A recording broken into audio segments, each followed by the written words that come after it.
ہائے ہائے تو وہ فرماتے ہیں کہ سیدنا صدیق اکبر رضی اللہ تعالیٰ عنہ گلی سے گزر رہے تھے تو آپ کے پاس ایک صحابی آئے، انہوں نے عرض کی اپنی کیفیت. تو وہ فرماتے ہیں کہ میری بھی یہی کیفیت ہے، حضور کی بارگاہ میں چلتے ہیں، حضور سے پوچھتے ہیں. سیدنا صدیق اکبر آقا علیہ الصلوۃ والسلام کی بارگاہ میں آئے، آ کر عرض کرتے ہیں کہ یا رسول اللہ صلی اللہ علیہ وسلم، جب ہم آپ کی بارگاہ میں ہوتے ہیں، آپ کی مجلس میں ہوتے ہیں، ہماری کیفیت اور ہوتی ہے. ہمیں اپنے کاروبار کی محبت بھول جاتی ہے، ہمیں بیوی بھول جاتی ہے، بچے بھول جاتے ہیں، ماں باپ ہمیں بھول جاتے ہیں، دنیا داری بھول جاتی ہے. لیکن جب آپ کی بارگاہ سے نکلتے ہیں، ہم گھر میں جاتے ہیں تو ایسا ایسا وہ کیفیت ہماری بدلتی ہے. جب وہ کیفیت بدلتی ہے تو بیوی کی محبت بھی غالب آتی ہے، بچوں کی محبت بھی غالب آتی ہے، اس کے بعد کاروبار کی محبت بھی ہم پر غالب آتی ہے، ہمیں ماں باپ کی یاد بھی آتی ہے، بہت کچھ ہو جاتا ہے.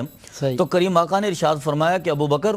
اگر وہ کیفیت جو یہاں میری بارگاہ میں تھی، اگر یہ کیفیت مستقل تم پر طاری رہے